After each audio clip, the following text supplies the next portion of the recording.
साईं बाबा के उस भक्त के घर उस सुबह जो हुआ उसमें घर के सभी सदस्य व गांव वालों को भी हिलाकर रख दिया। दरअसल यहाँ साईं बाबा अपने भक्त के घर स्वयं आए खाना खाने। जो असली मामला था अगर आपने जान लिया तो आपके भी मुंह से अपने आप जय साईं राम निकलना शुरू हो जाएगा।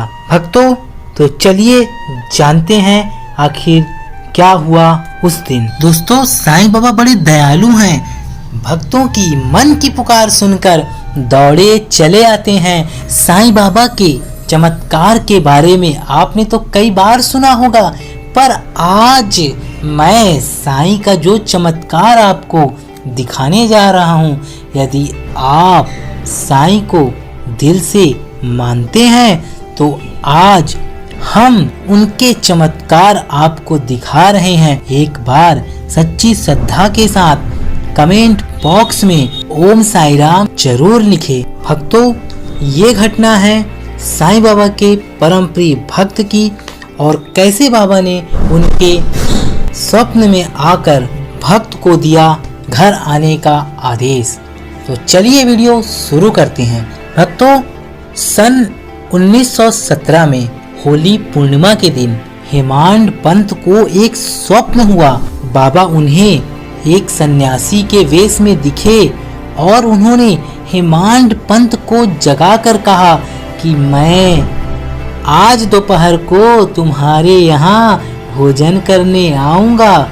जागृत करना भी स्वप्न का एक भाग ही था, परंतु जब उनकी निद्रा सचमुच में खुल गई तो उन्हें ना तो बाबा और ना ही कोई अन्य सन्यासी दिखाई दिया। वे अपनी स्मृति दौड़ाने लगे और जब उन्होंने सन्यासी के प्रत्येक शब्द की स्मृति हो आई, वे बाबा के सानिध्य का लाभ गत 7 वर्षों से उठा रहे थे तथा उन्हीं का निरंतर ध्यान किया करते थे। परंतु कभी भी उन्होंने ये आशा नहीं की थी कि साईं बाबा भी कभी उनके घर पधार कर भोजन कर उन्हें कृतार्थ करेंगे।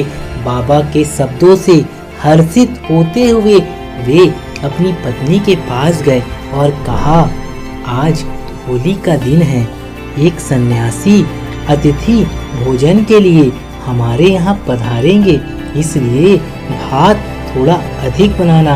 उनकी पत्नी ने अतिथि के संबंध में पूछताछ की। अब हेमंड पंत ने वो बात को गुप्त ना रखकर स्वप्न का वृत्तांत सत्य सत्य सभी को बता दिया। तब वे संदेह पूर्वक पूछने लगी कि क्या यह भी कभी संभव है कि वे शिरडी के उत्तम भोजन त्याग कर इतनी दूर बांद्रा में अपना रूखा सूखा भोजन करने को क्यों पधारेंगे। हेमंड पंत ने विश्वास दिलाया कि उनके लिए क्या असंभव है, हो सकता है वे स्वयं ना आए और कोई अन्य स्वरूप धारण कर यहाँ पधारे। इस कारण थोड़ा अधिक भात बनाने में हानि ही क्या है। इसके उपरांत भोजन की तैयारियां प्रारंभ हो गई। होलिका पूजन प्रारंभ हो गया और दोनों ओर पत्तलें बिछाकर घर के आंगन में रंगोली डाल दी गई और 2 पंक्तियां बनाई गई और बीच में उस अतिथि मतलब साईं बाबा के लिए स्थान छोड़ दिया गया। घर के सभी सदस्य, दामाद इत्यादि ने अपना अपना स्थान ग्रहण कर लिया और अब भोजन भी चालू हो गया था। जब भोजन चालू हो गया तो प्रत्येक व्यक्ति को उस अतिथि की उत्सुकता पूर्वक राह देख रहे थे। जब शाम हो गया, कोई भी नहीं आया, तब घर का दरवाजा बंद कर अन्न शुद्धि के लिए घृत वितरण हुआ, जो कि भोजन प्रारंभ करने का संकेत है। जब सब कार्य हो गया और खाना खाने के लिए सभी बैठने ही वाले थे, तभी सीढ़ी पर किसी की स्पष्ट आहट आने लगी। हेमंड पंत ने शीघ्र उठकर साकल खोली और 2 व्यक्ति अली मोहम्मद और मौलाना इम्मू मुजावर को द्वार पर खड़े हुए पाया। इन लोगों ने जब देखा कि भोजन परोसा जा चुका है और केवल प्रारंभ करना ही शेष है, तो उन्होंने विनीत भाव में कहा, आपको बड़ी असुविधा हुई, इसके लिए हम क्षमा प्रार्थी हैं। आप अपना थाली छोड़कर दौड़े आए तथा अन्य लोग भी आपकी प्रतीक्षा में हैं, इसलिए आप अपनी यह संपदा संभालिए।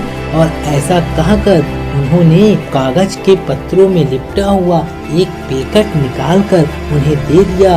कागज के आवरण को ज्यों ही हेमंत पंत ने हटाया तो उनके बाबा का एक सुंदर बड़ा चित्र देखकर महान आश्चर्य हुआ और वे द्रवित हो गए। उनके आंखों से आंसुओं की धारा बहने लगी और पूरे शरीर में रोमांच हो आया। उनका मस्तक बाबा के श्री चरणों में झुक गया। वे सोचने लगे कि बाबा ने इस लीला के रूप में ही मुझे आशीर्वाद दिया है। यह मनोहर चित्र कहाँ से प्राप्त हुआ, ये सभी घटना हम अगले वीडियो में आप लोगों को बताएंगे। अब हेमंत पंत ने साईं बाबा की वह तस्वीर को खाने के स्थान पे जहाँ पर उन्होंने उसकी जगह छोड़ी थी रखी और नैवेद्य अर्पण करके सभी भक्तों ने बाबा के चमत्कार को माना और सभी ने भोजन प्रारंभ किया। तो क्या लगता है आपको, क्या बाबा ने अपने वचन पूर्ण नहीं किए? भक्तों, अगर साईं ने स्वप्न में कहा है कि वे आएंगे तो वे जरूर आएंगे और बाबा अपने भक्तों के सारे मनोकामना पूर्ण करते हैं। आप लोगों को यह वीडियो कैसा लगा हमें कमेंट करके जरूर बताइएगा। साथ ही अगर आप सभी चैनल पे नए हैं तो चैनल को सब्सक्राइब कीजिए, बेल आइकन को ऑन कर दीजिए। जय साईं राम।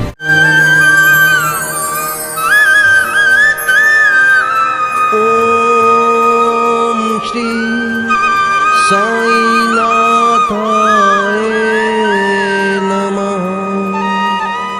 ओम श्री साईनाथाय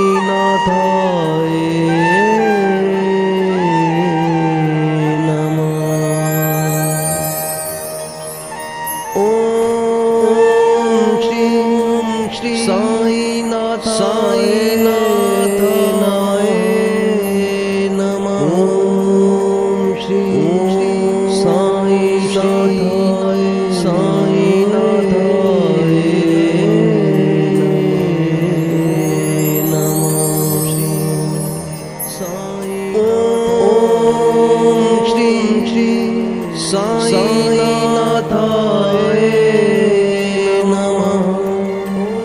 ओम श्री साईनाथाय